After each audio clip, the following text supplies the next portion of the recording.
Thank you for tuning in to Conversations with Alison J, The Journey to Here. Please remember to subscribe, hit the like button and share. Hello and welcome to another episode of Conversations with Alison J, The Journey to Here. I'm your host, Alison J. Today, I'm delighted to welcome our guest, Dr. Thomas Keith, an author, filmmaker, and educator. Dr. Keith teaches philosophy and gender studies at California State Polytechnic University, Pomona, and Claremont Graduate University, where he received his Ph.D. Dr. Keith specializes in American philosophy and pragmatism with an emphasis on issues of race, class, and gender. In 2008 and 2011, respectively, Dr. Keith wrote, directed, and produced the best-selling Media Education Foundation's films, Generation M, Misogyny in Media and Culture, and The Bro Code, How Contemporary Culture Creates Sexist Men, which are used in classrooms around the world. His latest film, The Empathy Gap, Masculinity and Courage to Change, was released in October 2015. Dr. Keith's book, Masculinities in Contemporary American Culture, an intersectional approach to the complexities and challenges of the male identity, was released in 2016. Dr. Keith also works with schools on wheels in Southern California, providing tutoring and mentoring to children living in homeless and domestic violence shelters.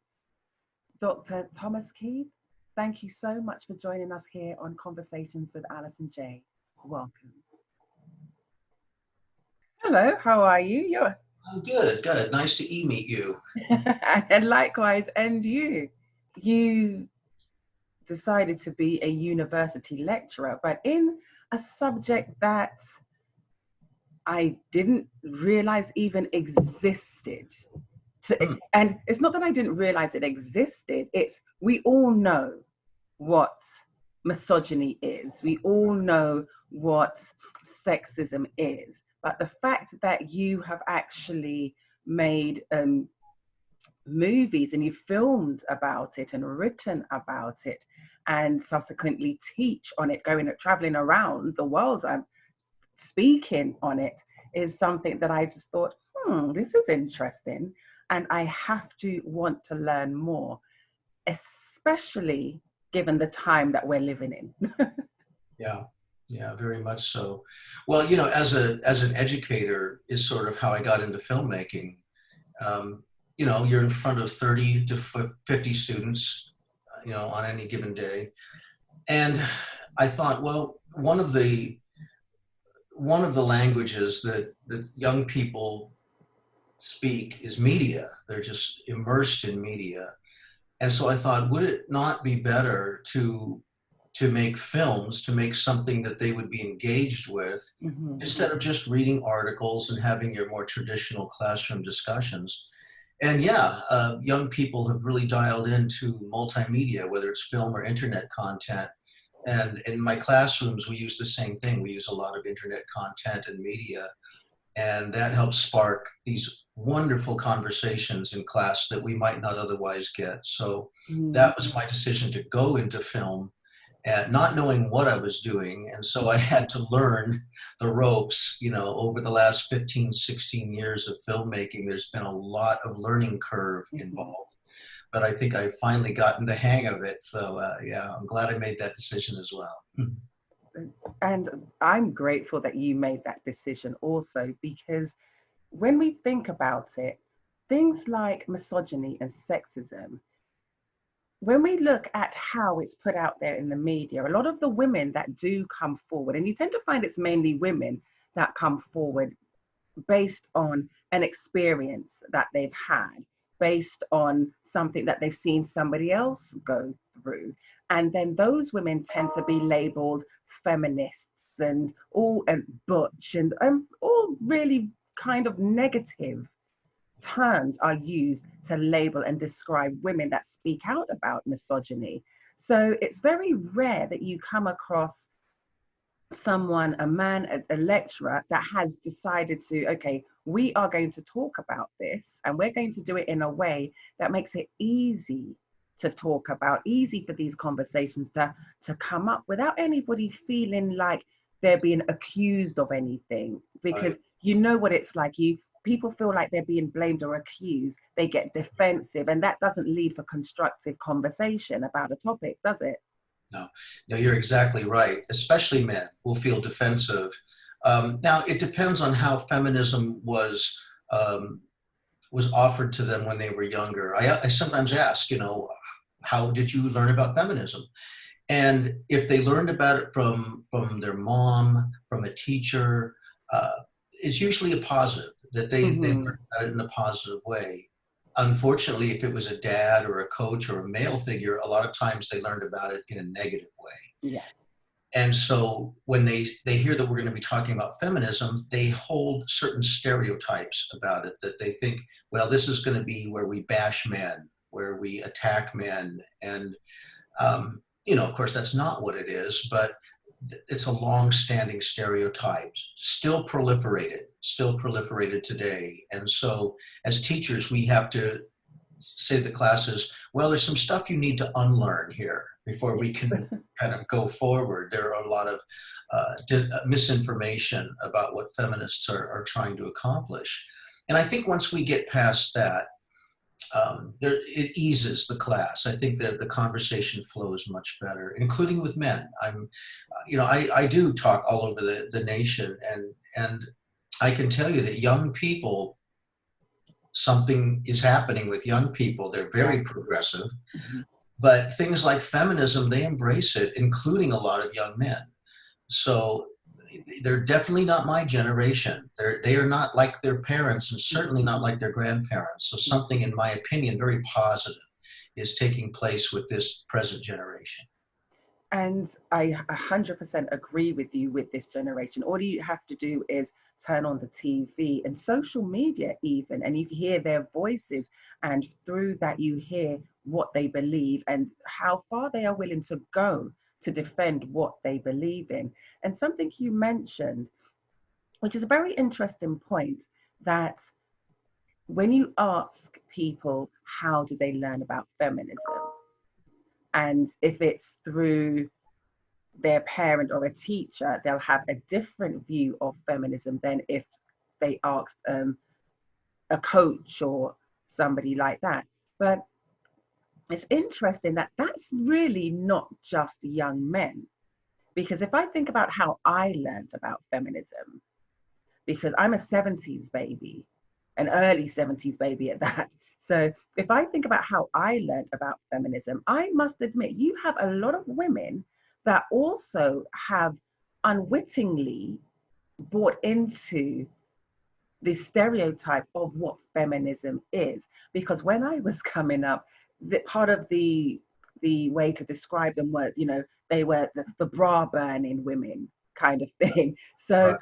so a lot of women also have a negative perception of what feminism is, and the people that um, exemplify that. Because I remember growing up in the UK, the there was one particular woman that I think about who everybody looked at her as she's a feminism and she doesn't like men and she must be some butch lesbian and all those kinds of things. And I don't believe that she was, Yeah. but because those are the things I also heard, because growing up, you didn't have the internet and you didn't have access to information when I was growing up the way you do now. So you still, I mean, don't you think you still also have a lot of women that have a negative view of what feminism is because of how the media has portrayed it and perpetrated it over the years? Yeah, I think you're right. At the same time, I think there have been some seminal pop cultural figures that have helped reclaim feminism in a positive way. I mean, I think of singers like Beyonce that really began to affect a generation of young women to think, Mm. wow, she's strong, she's powerful, her songs are empowering. And when they started associating that with the concept of feminism, it didn't become, a negative at all. In fact, something that they could embrace as empowering. And so I think there was around that same time other music artists and other celebrities who were beginning to embrace the concept. I'll give you a couple quick examples. Mm-hmm. If you go back even a little further, you had people like Lady Gaga, who initially, believe it or not, did not embrace feminism early on, didn't like the title, didn't think that, and this was also true of Taylor Swift, who early on did not want anything to do with it. She had associated it with a battle of the sexes sort of concept that she didn't want to have. Now, both of those women now are loud, proud feminists. They embrace the label. They understand that the previous views they had of that were more stereotypes than reality. And so figures like that have helped. They really have helped. Young girls and young women, adolescents look up to these figures. And, we've seen it in our movies, the way Disney has sort of transformed the Disney princesses of the past into figures like Moana, which speak to a lot of young women today, because Moana is certainly not your traditional Disney princess. And so I think corporations are starting to understand this too, like Disney, that look, this new generation is looking for new ways to conceive itself. And the old-fashioned, traditional gendered ideas, they don't connect with those ideas anymore. So you're seeing it in films increasingly, you're seeing increasing gender egalitarianism in television, in internet content. It's happening slowly, but it is happening. So I think celebrities have been part of moving feminism into the mainstream and outside of, the purview of being a negative thing that's still, there are people that are always going to say, that's a negative and I don't agree with it. It's whatever they're saying. Those people will exist, but they are increasingly marginalized, when it comes to mainstream conversations about feminism. And that is good. And that leads nicely into us talking about what you study and, what you teach and the movies that you've made. And I found it interesting that you have made films, Misogyny in Media and Culture and the Bro Code. Yeah. And looking into it, it's like how contemporary culture creates sexist men, which is like, that's really an interesting thought. And then you talk about masculinity and the courage to change, leading into misogyny and the effects and what that is. So if you can explain to us, what is misogyny? The textbook dictionary definition is the hatred of women, but it's displayed in a lot of different ways. Some people think, well, that's too strong. I don't think that is too strong. I think that women are demeaned in a number of ways. They're infantilized in a number of ways. Women's choices and autonomy are not respected. Example, in politics, we have an increasing number of women getting into Congress than we've ever seen before. The 2018 midterms were record-breaking for women to enter into politics. But you still see journalists focusing on things that have nothing to do with their ideas or their politics, asking them questions that are absurd about the way they look or their hair or their fashion choices, things like that. And the women would say right back to them, are these the same questions you're asking my male colleagues? So while someone might quibble with me about the word misogyny and say that's kind of a strong way of putting it, I do want to get people's attention and say that patriarchy, which is what we all live under, every nation in the world has a varying degrees of patriarchy, functions under the assumption that women are less important and less serious than men. It's a paradigm of patriarchy. And so talking about how that functions in little things like that, the way journalists will ask a question, the way they will treat women in less serious ways about their opinions, will be way down the docket. You'll get these other things that they never ask men. And we look at that. This is part of media, the way media constructs women, represents women. And so when I think it's framed those ways, these are things that people see every day. This is hiding in plain sight. One doesn't have to search to find these negative representations of women. They're in advertising. They are in television and film. I teach a course on the intersection of gender and film. And so we look at a host of different films and talk about the gender representations that we're viewing. We intersect that with race, ethnicity, socioeconomic class, and other things to have these well-rounded conversations. But it doesn't take much. Young people see it in the media they consume. So they'll say, yeah, well, it's everywhere. And young women, I can tell you in great numbers, are not having it. This is not their future. They are not going to go back to baking brownies and being their grandmothers. Those days are over. Yeah. They outnumber men in college and universities nationwide. They're graduating at higher rates than men. They're entering into positions of management in levels never seen before. The future of our country, and indeed the entire world, is women are going to be much more powerful.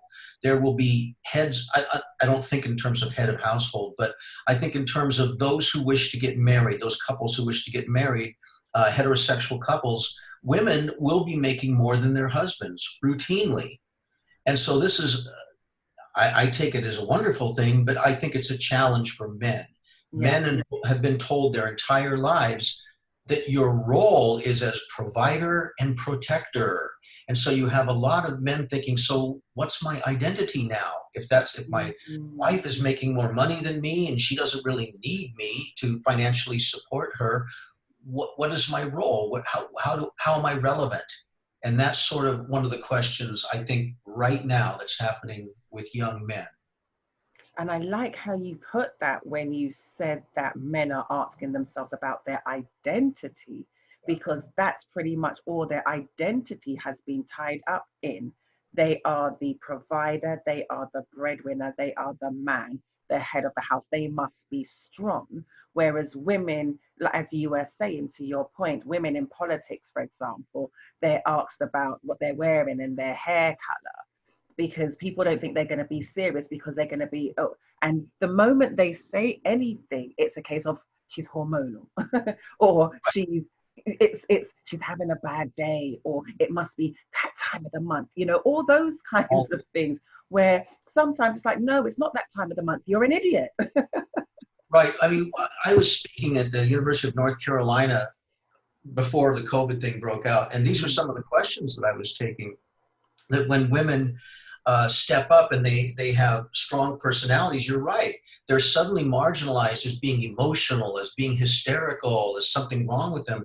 And yet we've just endured 4 years of the most emotionally stunted administration in probably American history. These expressions of sort of wild, chaotic emotions, and then it gets spun as leadership and strength and bold because it's a man doing it. Right? So these same characteristics are gendered, right, as either strong or weak, as either functional or dysfunctional, depending on whether they're coming from a man or a woman. And there's nothing new about any of this stuff. This has been going on for a long time. This happens in business as well. It's not just politics, where if women begin to ascend the escalator of power in business and management, once again, they can be called bossy or, quote, bitchy for doing the very same behaviors that a man is doing. Absolutely. And then he's suddenly considered, well, that's strong leadership when a man does it, and it's not thought to be strong leadership. So these are some of the ways that I interpret the word misogyny and sexism and how patriarchy is visible in our lives. And again, this is nothing new. It's been going on a long time, but I think it needs to be stated. It needs to have the microscope on it so we can talk about it more openly about what's going on in our culture. If people really care about creating a gender egalitarian world, it starts with men having to rethink their roles as provider, protector, as somehow dominant over women, some dominance over women. That has to change, or I don't think we're really going to move forward. At least it would be a very, very slow progression to movement toward egalitarianism.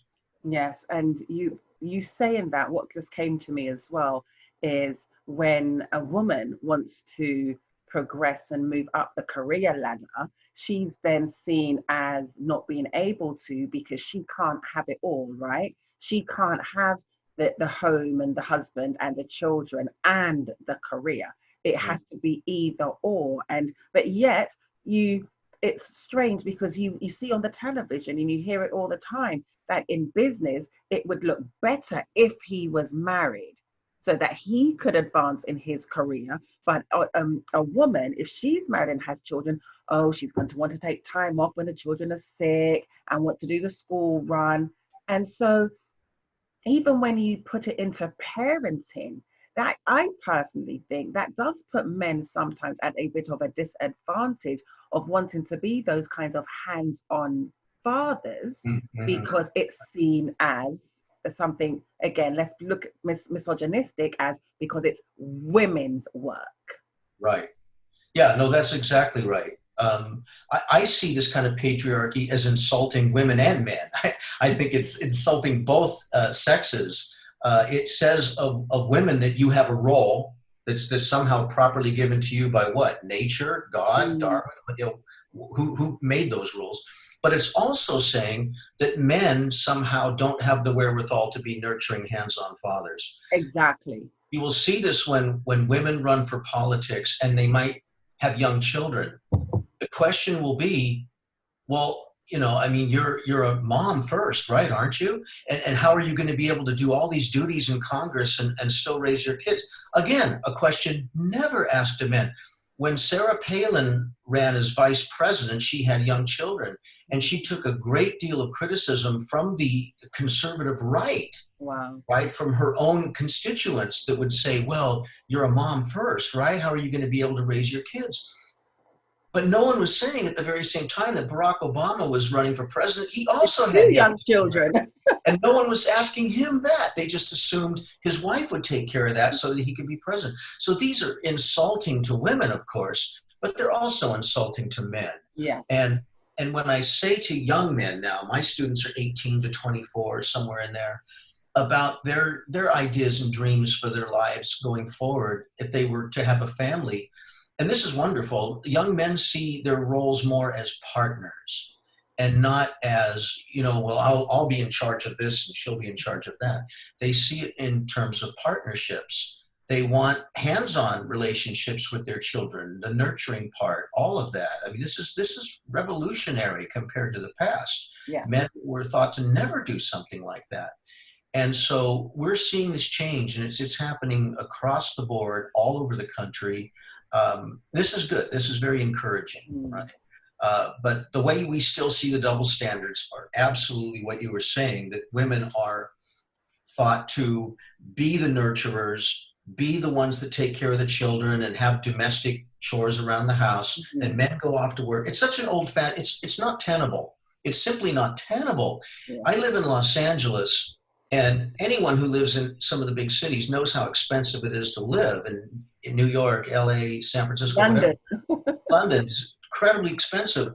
It's just not practical to think in terms of the man goes off to work and she stays home, and you need two incomes to survive a lot of times. So, this is a new era, and those old-fashioned notions just don't have any plausibility anymore. And young people go to college knowing that. This is not a revelation to them at all. That is so true. And I like that you said it's not just insulting to women, it's insulting to men also. Yeah, absolutely. Because you've got men that want to be these great hands-on fathers, but then there's the pressure to leave it to the mother. And it's also, I mean, correct me if I'm wrong, it's starting in childhood.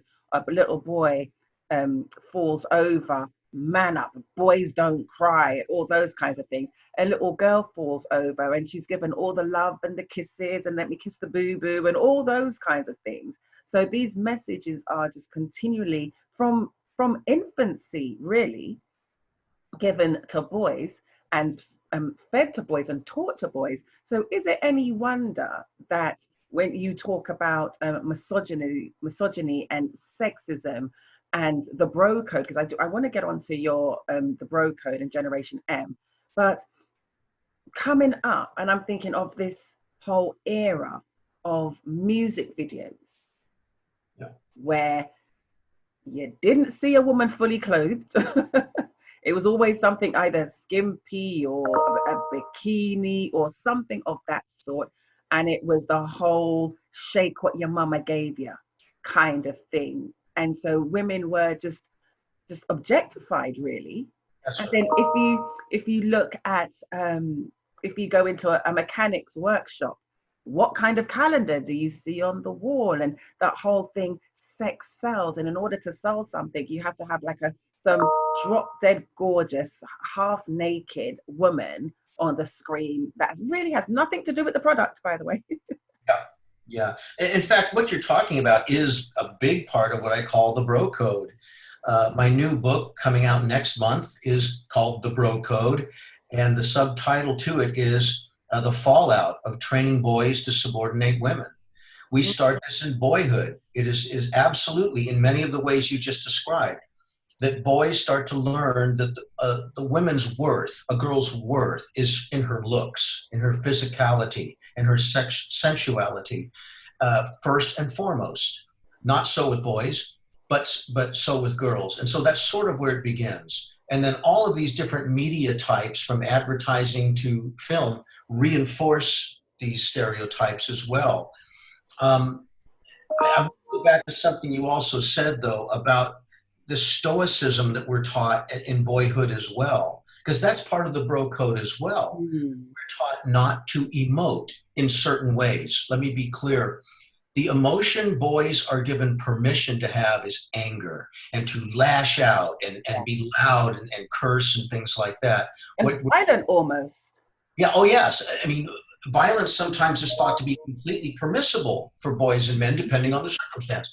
And yet, when you think about traits like compassion and empathy and nurturance, these are coded female, and as a boy you're taught you're not supposed to have any of these feelings, right? This is another way that our culture hurts boys and girls, men and women. They take traits like empathy, kindness, compassion, love, they codify those as feminine. Then you get strong, stoic, intelligent, ambitious, and these get coded masculine, and you're not supposed to cross these over. The truth of the matter, of course, is these are human traits. They're neither male or female traits. And so as boys, you learn you're not supposed to show weakness. You're not supposed to cry. You're not supposed to show any kind of sadness or self-doubt. You're always supposed to display confidence and strength and on the prowl for women and all of these things that you're taught. And you're taught these by older men. Older men are the ones teaching this stuff, whether it's dads, uncles, coaches, big part of that. I played Division I sports, so I'm very aware how coaches would try to motivate us using sexist and homophobic slurs, trying to get us to, and so that stuff is inculcated into you at a very young age. You begin to speak like that. You don't see anything wrong with it. They are basically enabling those behaviors and those words. And now, what's the fallout of the bro code? The fallout, it hurts women, of course, in numerous ways. The number one cause of injury in the world to women is domestic violence. It's the number one cause of injury in the world. That's not true of men. The number one cause of injury to men is a car accident. And so what we have is violence, and within relationships, within intimate partners, causing the most injury to women. When you look at things like suicide and suicide ideation, men commit suicide 4 times more than women in this country. And if you look at military culture, that you have vets that are taking their own lives at incredibly high rates. And part of this is this bro code where you're supposed to man up and don't solve your own problems, work it out. Don't whine, don't complain, just step up and be a man. And so men internalize these things. They won't reach out for help. Hell, it's hard to sometimes get men just to go to the doctor, just to go to the doctor's visit. Yeah. I have a chapter in my new book on this, and it's amazing how many doctors on the country will say that men will refuse a prostate exam. Yeah. Will refuse to have a prostate exam, which is a slow-growing cancer. If you catch it early, it's treatable in most cases, and they will refuse to do this. So we have internalized things that are deadly to us as men. when men have problems, emotional crises, what have you, they will tend to self-medicate, with drugs and alcohol, Alcohol, right? sometimes even sex. Yeah, oh yeah, whatever is going to, not deal with the problem, Yeah. right? So, and that's how men have been taught to deal with problems. It's incredibly dysfunctional. And so the self-harm that we do to ourselves as men, because of the way we were raised all of our lives to think about what it is to be a man, it's hurting women. I mentioned that about domestic violence, and it's hurting men. It's completely dysfunctional. So when I speak around the country and I talk about feminism and I talk about sexism and patriarchy, I can see in the faces of a lot of my young male audiences early on, like they have this going on with their arms, they're looking at me skeptically. And I say, what I want to try to convince you of today is the way that you and I, too, because I was raised the same as you, have been raised, has hurt us. It hurts women, and we'll talk about that, of course, but it's hurting you too in ways that maybe are going unexamined, right? And that's when I start to get the young men, now they're paying attention. Now they're seeing that, okay, this isn't going to be a lecture where I'm wagging my finger at them, but rather the way that we've internalized our upbringing is incredibly toxic.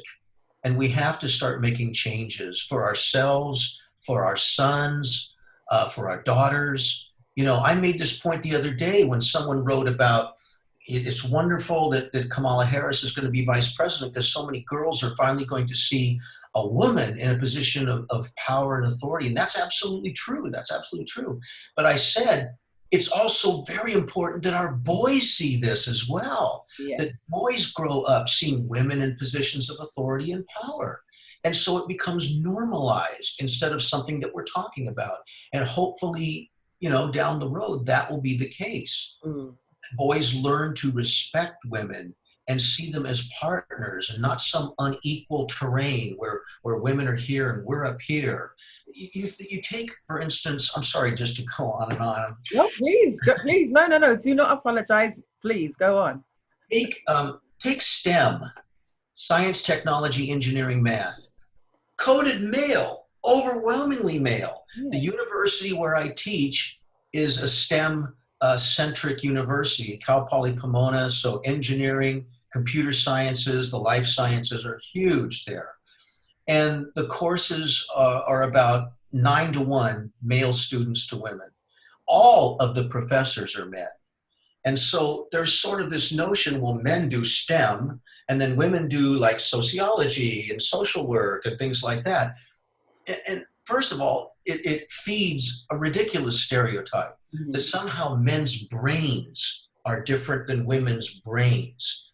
In my book, I have a whole chapter on this and debunked it.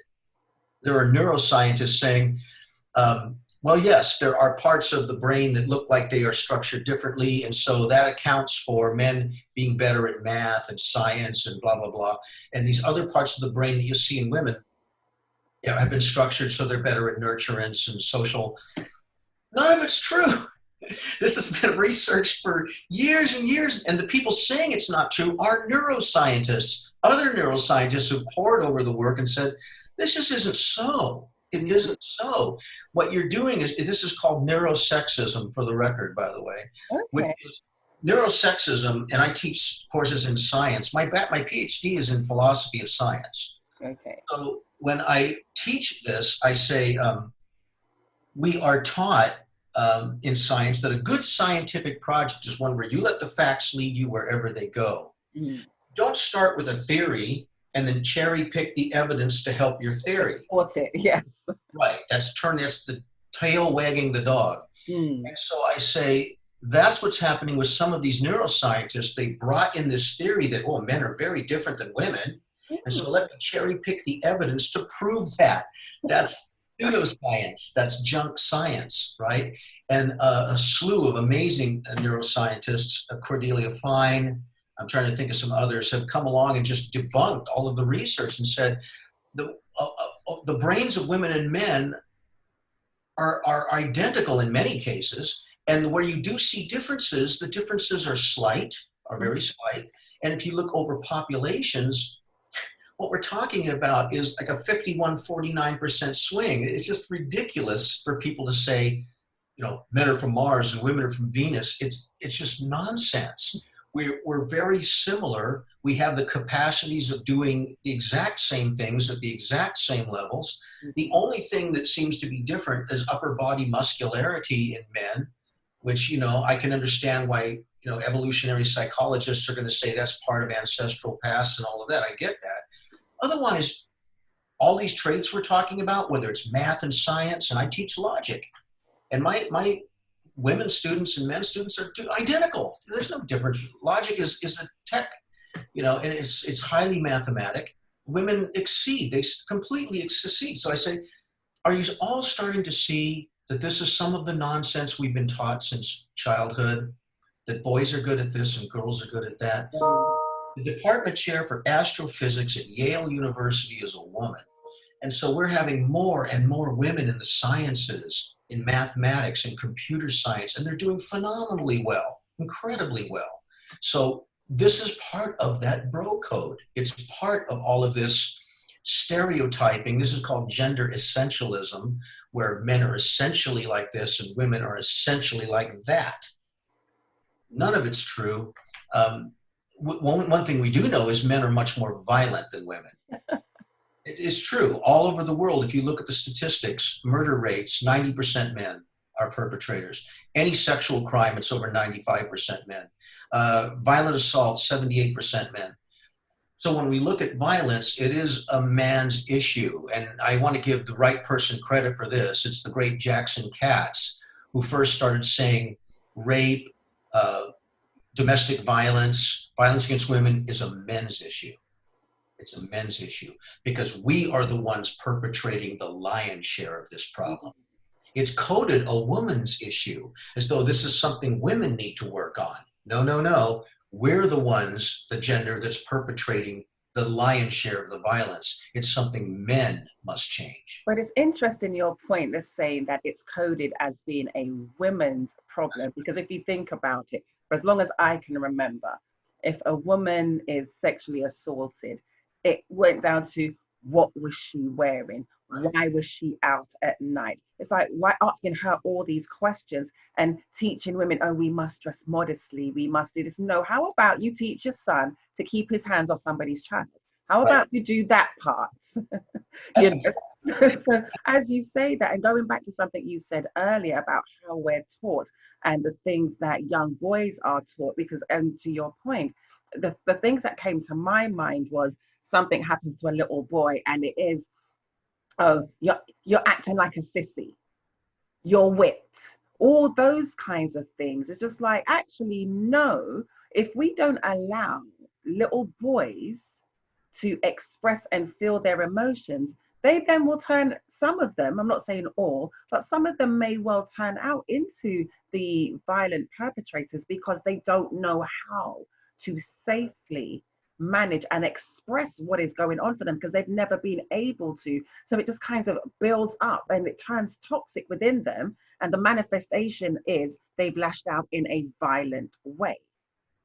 It's a great point you're making. Absolutely. If boys have never been given the training, the tools, how do you navigate your field? Then what are they supposed to do? What do they go to? And if boys are taught, well, I know the one thing I can do is I can yell and scream and I can curse and I can act out physically because those things have been codified as properly masculine. Well, then that's what they start to do. The cycle of abuse that, almost all psychologists talk about, I have it in the final chapter, is this abuse system where a violent act occurs. It's almost always the man that perpetrates. And then there's this period where there's great remorse and I'm so sorry, and they take you out and shower you with gifts. And then this calm period back to now an incident again occurs, and it's a cycle that goes round and round. Part of that is exactly what you were mentioning, that men do not know how to resolve conflict in a rational, adult, peaceful way. They've never been given those tools. Most girls are raised that there's nothing wrong with talking about your problems. Right. You can talk to your friends, you can talk to, about your inner feelings, and there's no stigma attached to that. Boys are taught you don't do that. You get together with your guy friends and you talk about sports, or you talk about anything other than talking about your feelings. Mm-hmm. So I think your point is absolutely on target, that when guys don't know how to manage conflict and the internal problems that they're feeling, their go-to is to begin to puff out their chest and get mad and raise their voice and start cursing. And then you have the makings for an episode of domestic violence. And not just that, to your point, another thing that I've noticed with some men, because part of what I do, I'm a coach. So, and I just want to make this clear for everybody listening. We're not saying all men turn out to be violent abusers or anything like that. But then you do have some men on the other side of that, because they have not been given the tools to properly emote what's going on for them. They then, as you mentioned about suicide, men are 4 times more likely to commit suicide, or I was corrected the other day, shouldn't say commit, attempt suicide or lose their life to suicide, because again, it's not knowing how to deal with that, not having the outlet, because again, men don't go to therapy, do they? Men don't seek help, do they? So it happens. And then when you look again at the numbers of men that suffer from mental illness as well, the number is higher in men than it is in women. And it's amazing, because I have had podcasts with people that work in suicide prevention. I've had podcasts with people that work as therapists in the mental health field. And listening to you are a university lecturer that talks and teaches about misogyny. And look at the things, how everything is intertwined, because you've mentioned suicide, you've mentioned mental health. And so a lot of it, we need to really look back and dig deep into, like you say, we're actually hurting men, we're hurting young boys by not allowing them to do that, because what are we creating? We're creating men that do not know how to emotionally, healthily express themselves. And then you've got men suffering from depression because everything builds up and they don't know where to go. And a lot of men, I'm finding, they don't even know how to begin the conversation of, I need help. Because again, the stigma attached to it. How are they going to be perceived? What are people going to think of me? Am I going to be seen as less than? Because that's a big fear as well, isn't it? Because of how young boys are taught, like you said, to puff out their chest. So then to seek help, to let people know you're struggling, you're going to be seen as less than a man. And then that's where the names come back in, the name calling comes back in, and things like that. So you mentioning that just caused me to think of how so many things are actually really connected. They are. Let me address 2 things. When you said, all men are like this, and there are men who navigate their lives in a more healthy way, and all that, absolutely true. Most men are not violent, for instance. But I always like to say, because someone will inevitably raise their hand during a QA of one of my sessions, and they'll make that point. Oh, come on, you're talking about a small percentage of men. Most men aren't violent. And I'll say, I agree with you that most men are not violent. Statistically, it seems that's true, but that's not helpful. It's not helpful to make that point. By saying that, what are we supposed, how is that a call to action to try to diminish anything? It's a way, in fact, to just continue the status quo. Well, most men aren't like that, so what you're saying isn't true. No, what I'm saying is true, and most men are not violent. But that means a minority of men are perpetrating a great deal of violence out there. When you look at the statistics. And then the other kind of violence that you're just speaking to is violence against oneself. Yeah. So it's either going externally or it's going internally. In either way, it's no good. So when you put those 2 things together, now we're not necessarily talking about a minority. Now we're talking about most men. Yeah. Because those who may not be actually acting out violently, many of those are the ones that are harming themselves and internalizing their pain, because they've been taught not to reach out for help. So when you put all that together, Of course, we are talking about most men. And as you were saying, the things I'm talking about are hopefully designed to help men and women. We're on this planet together. We are partners in this planet. So, you know, when I talk about feminism, I often say feminism is good for everybody. It's good for women and for men. Mm-hmm. Now, I have to break that down and explain, you know, what do I mean by that?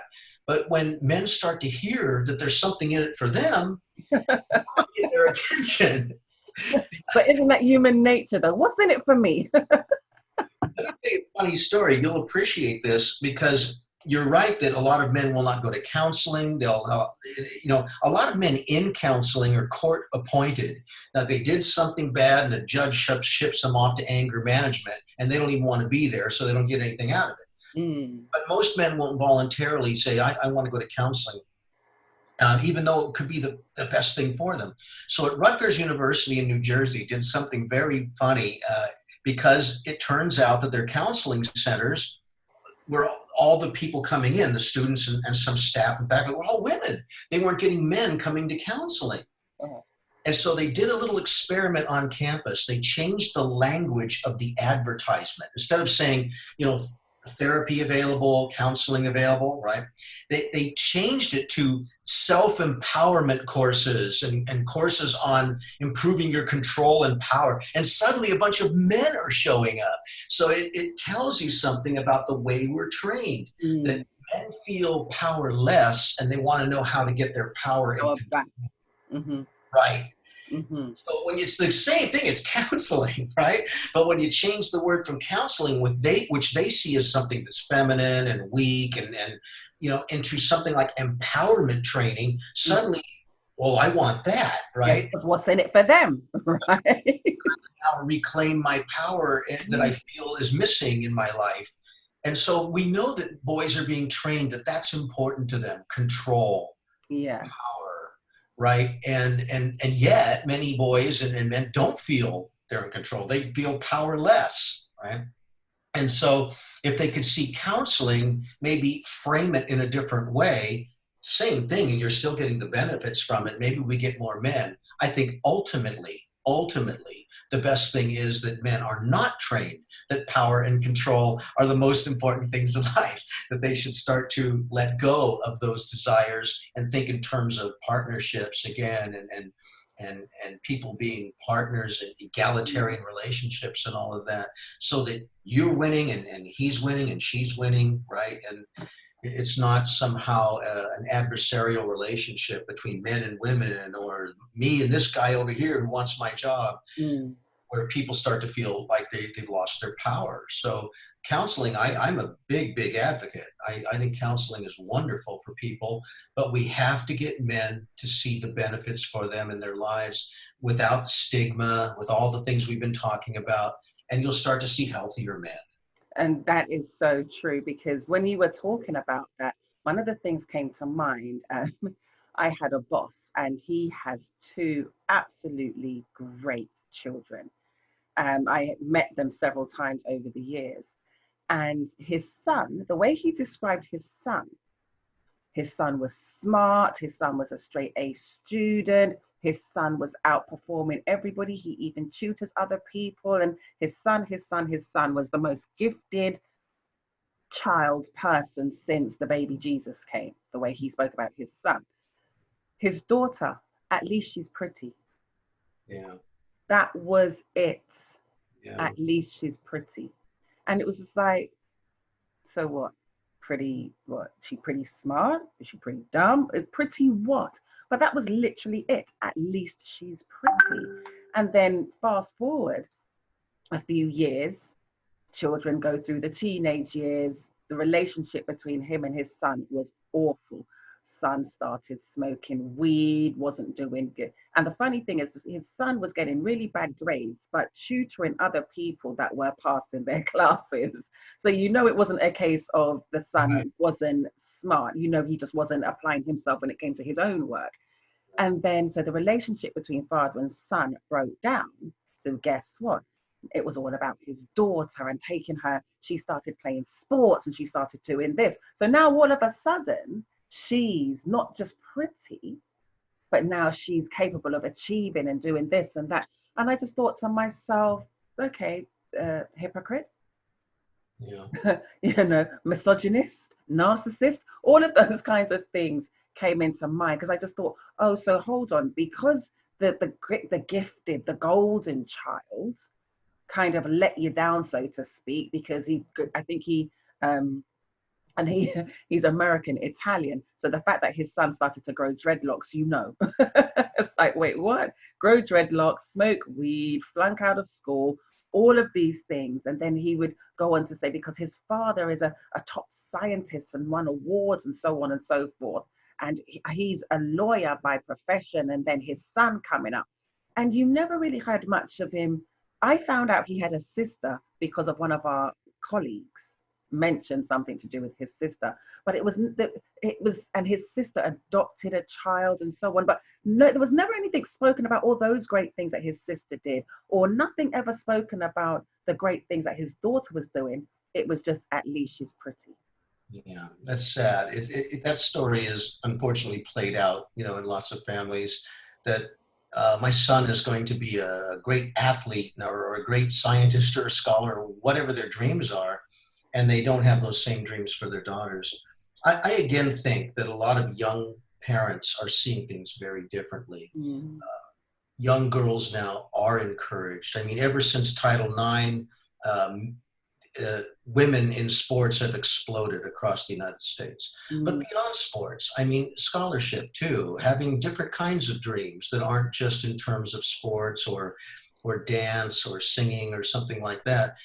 And that's happening, and parents are nurturing that in their daughters increasingly. So I think if we were to have, this may be optimistic, but I think if we were to have this conversation in 20 years, I think you would see very different parenting styles in the majority, where daughters are now encouraged to apply themselves, feeling that they are capable of doing whatever they want to do. Boys have always been encouraged to do whatever they want to do, Yes. right? And girls have not. They've been routed, if they even wanted a career, which they really weren't supposed to. But if they did, they'd be routed toward nursing or elementary school teaching or something like that. Yeah. And those days are over. But it's also happening in reverse. You see more men, for instance, getting into nursing than ever before, right? So something fundamentally, I want to use a big word here, like changing, evolution, is happening around gender. We are having a gender revolution, and it's happening with young people. They are no longer confined to these old-fashioned views that if you're a girl, well, you should be pretty and you should be quiet and you should be modest and you should defer to men. They're not having any of that. And on the other side of it, the ambitious, strong, blah, blah, blah. Guys aren't really having that either. I'm not saying that there aren't guys like that. Of course there are. But I'm seeing in numbers I've never seen before as an educator that those constraining boundaries just don't mean anything to them at all. And men are going into nursing. They don't think anything weird about it. Women are going into STEM. They don't see anything weird about it. Something is fundamentally happening, something very positive in my opinion. And that's why if anyone sees me, if I'm out on the road somewhere and you'll see me, I've been accused of, and I admit guilt, of being an optimist. I really am optimistic about our future because of this. There's a lot of reasons I can see why some people are pessimistic about this and that. Not everything's great, but I think with this young generation, I'll be keeping an eye on them and the way they raise their kids, and to see what kinds of gender roles that we're looking at in 20 years from now. Because again, the rules are going out the window for most of these young people. No, they absolutely are. And it's interesting. And I'm glad that you mentioned about what children are taught in school, because speaking to my mother, she always thought that I would be an electrical engineer.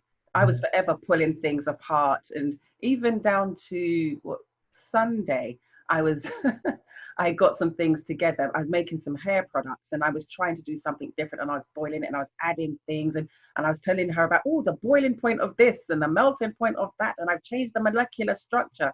And she's looking at me like, huh? But that's what I wanted to do. I always I told her that when I was little, I used to sneak into the cabinets and get like cleaning products and get different things and mix them to see what I could make.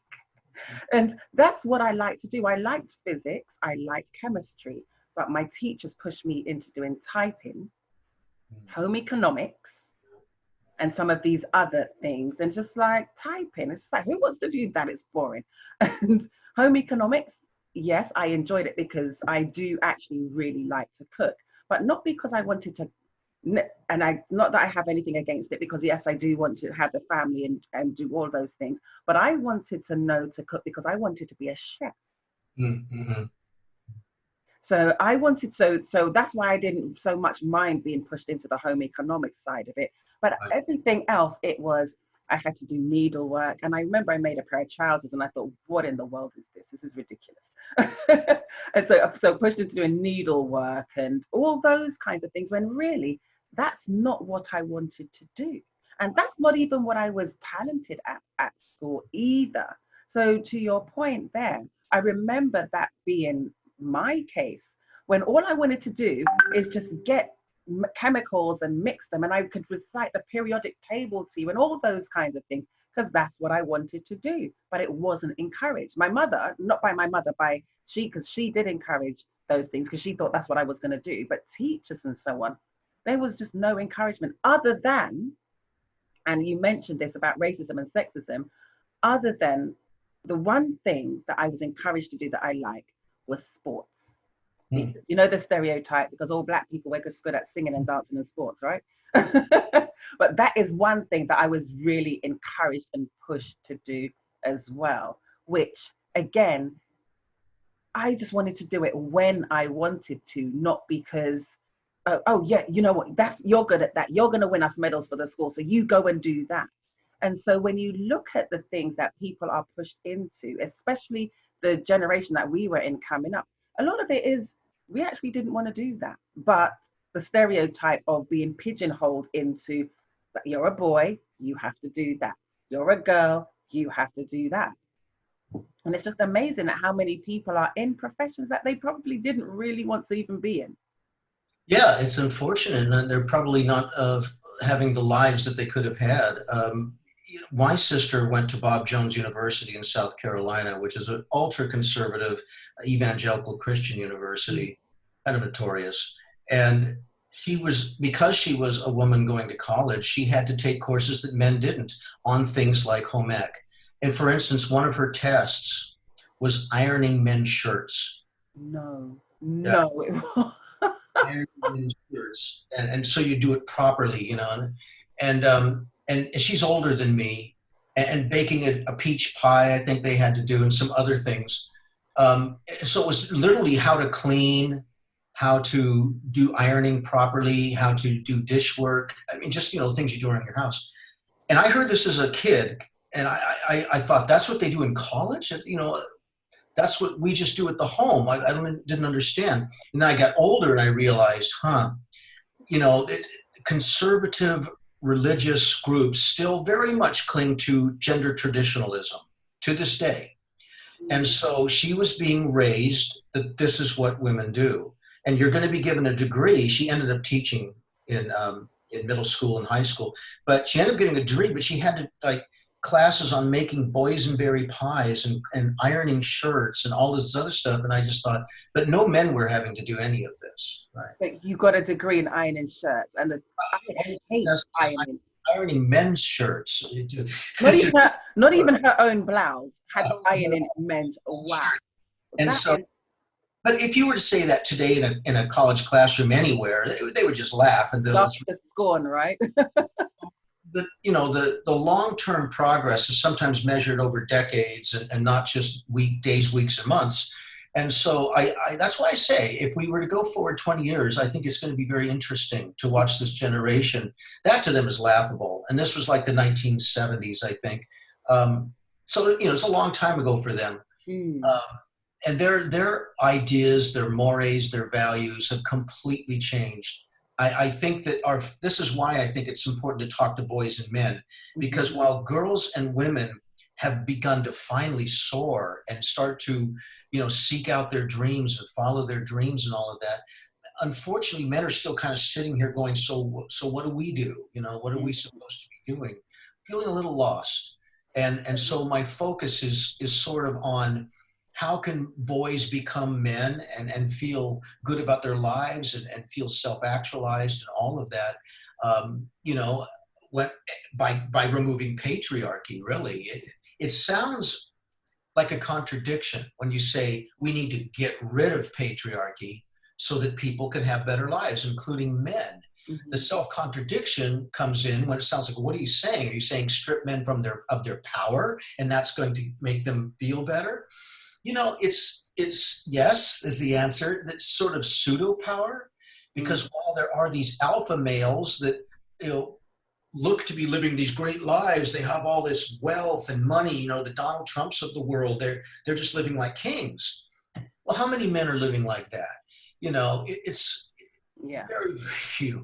Most men feel they don't measure up to what society expects of them. And so patriarchy isn't doing men any great favors when it tries to put, this is the bar, now try to achieve that bar, you know, great wealth. Even if it kills you kind of thing, right?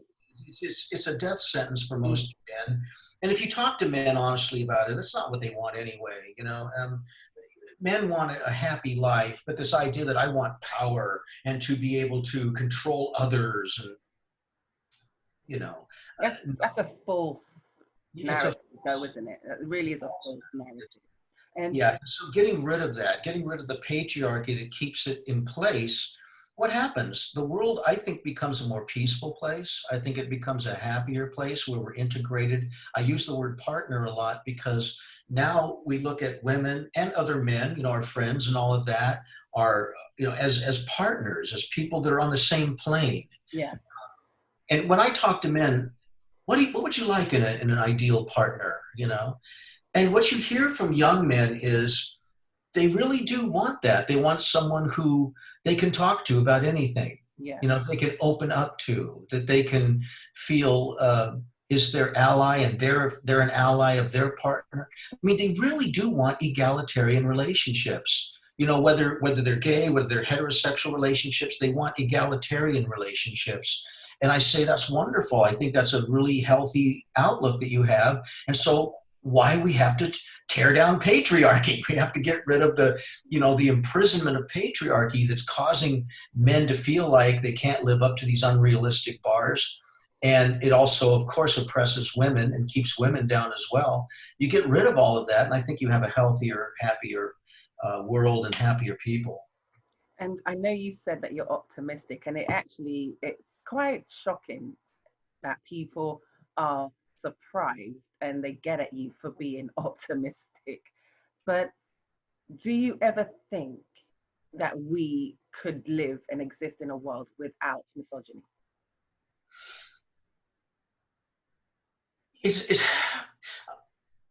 yes and no. I mean, I just finished a film. It just finished the festival circuit on bullying. And so someone asked me, so do you think bullying could ever go away? I said, are you asking me, is every episode of bullying going to vanish forever? No, that's unrealistic. Can we mitigate bullying greatly? Absolutely, absolutely. And we know how to do it. With misogyny, will misogyny ever go away? It's the same kind of question. There will be people out there that will abuse others. I mean, this is not, I'm not pitching nirvana. I'm not pitching an unrealistic place, okay? There will be people that will try to harm others, that will abuse others. That's going to continue. Can we mitigate misogyny? Absolutely, absolutely. And we start with young people, because they're the future and they're going to be the next generation of parents raising their kids. And so if their kids are starting to be raised with these principles instead of the old-fashioned toxic principles, then I think there's good reason to be optimistic. I really do. It's not just me, you know, wanting to sound like, you know, I want to make people feel good, but there's really nothing to it. No, there's something to it here. There's something really happening around the world. This is not just an American phenomenon. It's happening around the world. And I think for men to be happy, they're going to have to make adjustments. So they're going to become part of the fossil record. Those men who still want to live like it's the 1950s, good luck with that. Because women are not having that kind of behavior anymore, right? You'll find yourself very lonely and sad if that's the kind of person you want to be. So I tell men, just out of very practical advice, I say, men are going to have to adjust, or the future of some men anyway is going to be bleak. You know, you talk to young women in college, they're not having it. They're not having some macho guy who's acting tough, you know, controlling their behaviors, and they're not having any of that. And so their kids, I think, are even going to be more progressive in that direction.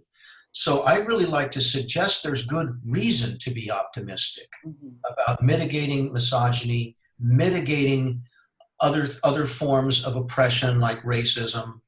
I mean, I'll be very candid to your audience there. I view Donald Trump's administration as a pushback, as a sort of, you know, a pushback against progressive change. Let's make America great again, as though going backward in time was going to improve us to like the 1950s. Well, here's the news flash. The 1950s was the time of Jim Crow segregationism. It's a time when gay people were in the closet out of fear for their lives. It's a time when very few women had careers and many of them couldn't get into college. The Ivy League universities didn't even allow women in until the 1970s. And so trying to go back to the 1950s is a way of saying, let's return to the time when white heterosexual men had a stranglehold on power in the world and other people were oppressed, various levels of oppression. Guess what? All these people they don't want to go back to that. Women are not going to continue to return to baking brownies and not wanting careers. Gay people are not going back in the closet, and people of color are not going to go back to Jim Crow. None of that's going to happen. And it's good that it's not going to happen. And this young generation is not having any of these ideas that we need to go backward in order to go forward. No, we're going forward, meaning we're leaving that junk behind us. And I'm not naive. I think that there are a lot of people that support Donald Trump and his way of thinking, and they're not going to magically disappear either. I'm not naive about this. There's what, 70 plus million people voted for him, which, to be honest, I'm a little scared and surprised about that number. I hear you. It's tough, and they're not going anywhere, and many of them have kids too, and they're teaching them very different sorts of values than the things that I'm talking about today. We'll see, because their kids are still part of that larger generation of young people. When you get past the age of about 13, 14, your friends end up having a much more influential power over you than mom and dad were when you were 5 years old. Yeah. So even though mom and dad may still be, you know, sending these toxic messages to these kids, they're also being socialized by their peers. And their peers are progressive, especially on things that we've been talking about today. They are progressive. The young women in red states, because I speak in red states too, they're not having it either. They have no interest in going back to being controlled by men or under the economic yoke of men. They have no interest in any of that. So, yeah, I think that people that want to follow the idea that we go back to the 1950s, they are anachronistic. That's not where this future generation is going. They're placing themselves outside the mainstream. And I think the next 10 to 20 years will show that. It doesn't mean we don't have setbacks, right? You think of, you know, Martin Luther King, you think of Malcolm X, you think of FDR, you think of John Kennedy, and then there were backlashes. There'd be backlashes, and then it would progress again, and then maybe another backlash, and that happens. And I view Trump's power and his popularity as being one of those backlashes. That's an interesting way to look at it. What's that? That's actually an interesting way to look at the current administration as being one of those times, one of those eras that we're living in of being a backlash. That I think a lot of people, if they heard it put that way, it would put a lot more people at ease. If they look at the pattern, like you said, there's progression, backlash, progression.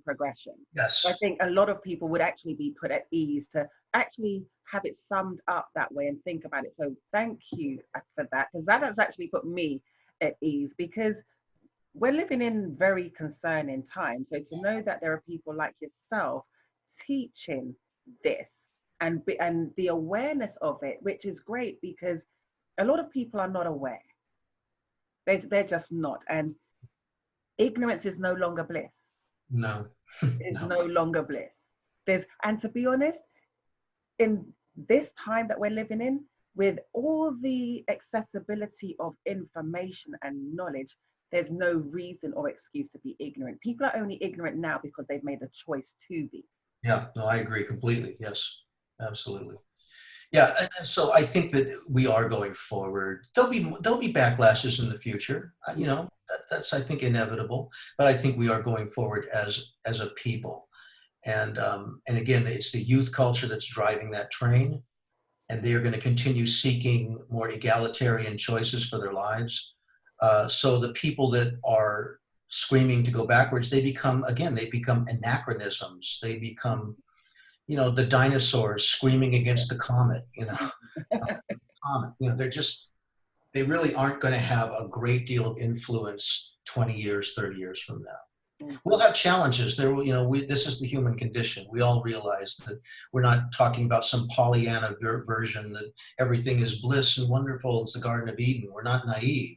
Mm-hmm. But we also realize that egalitarian lives are better lives, are healthier lives. And that's what young people want. They going backwards to them is just, it just couldn't be more regressive. They see the past as regressive. I know that many want to change our textbooks so that we don't talk about the negative things in the past about America. But you don't grow and you don't learn if you don't acknowledge the negative things, right? I mean, if all of that is just a blank history and we don't teach kids about slavery and redlining and Jim Crow and sundown towns and all of the things that are part of our history, it's real. And the Trail of Tears, the way Native American people have been treated in this country. If we don't teach them about that, their entire education is whitewashed. Yeah. And then they don't see reasons why we should get better. We don't have any problems by ignoring the problems. And that's silly. That's not what adults do. We acknowledge our problems so that we can grow and learn. And be healthy. And be healthy. Because right. That's really what a lot of it is about. People want to grow. Because something that you said about this generation now, they want to be happy, they want to be healthy. I think the reality is every generation, excuse me, wants to be happy, wants to be healthy, wants to be fulfilled. However, what it takes to be that, a lot of them are not prepared to do, because a lot of people do not want to look at the ugly truth of history to be able to do that, deal with it, and move forward. Right. Yeah, and I think your 2 points go together about making choices to be ignorant. If one says, well, we have to learn from our past mistakes, well, that takes tuning in and doing your research and learning about things, and teachers teaching this as well. And then realizing, well, this didn't work. This path got us to a bad place, so let's stop doing that. Ironically, in philosophy, the branch of philosophy made famous by Americans is called American pragmatism. And it's almost a joke now, because pragmatism is based on this fundamental idea that you learn from your mistakes and you make adjustments. You stop doing the things that aren't working and you start doing the things that maybe are working better. And yet, when you cut off history, you have nothing to tether your ideas too. And so you just keep making the same stupid mistakes over and over again. There's just nothing enlightening about that. There's nothing progressive or pragmatic about it. So we have to teach history, including the history of the oppression of women, of people of color, of people of different sexual orientations and gender identities, so that people understand this had consequences. This really occurred, and we don't want it to occur again. I don't know the saying, you'll probably know this better than me, that you ignore history sort of at the risk of repeating history, And so That's why when I hear about whitewashing these things, no, no, no, no, no. We grow, we learn, we become better, we become more healthy. If we acknowledge those things and then avoid the pitfalls that caused them in the first place. Yeah, and that is so key. And I'm grateful that you brought that up and you mentioned that.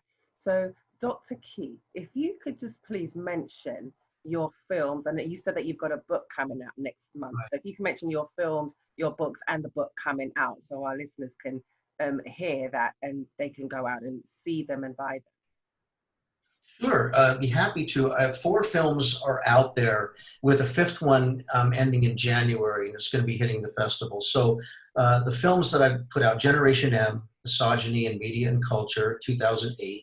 The Bro Code, which was 2011, I want to say, got a lot of attention. That's the one that's probably, when I'm asked to speak, that's the one that they like to talk about. The Empathy Gap from 2015, which really was about wondering whether men have a lack of empathy when it comes to their conception of women. Why do men become so apathetic to the plight of others? Bullying, the film is actually called Bullied. Just finished its festival run. It's been picked up for distribution, so that'll be coming out soon. My new film is How Does It Feel to Be a Problem? Which of course is the great existential question asked by the iconic W.E.B. Du Bois, Mm-hmm. first African-American to receive a Ph.D. from Harvard University. And in his book, The Souls of Black Folk, he asked that question. He said, people ask me, how does it feel to be a problem? So this film examines the intersection of race, ethnicity, and gender in America today. My first book, gosh, I have it right here, Masculinities in Contemporary American Culture. I don't know why they decided to put a lion on the cover. It's really the intersectional approach to complexities and challenges of male identity. My new book is called The Bro Code: How Training, the Fallout of Training Boys to Subordinate Women. And that comes out December 30th. Rutledge Press, once again. Yeah. Okay. And where can people find you, Dr. Key? So,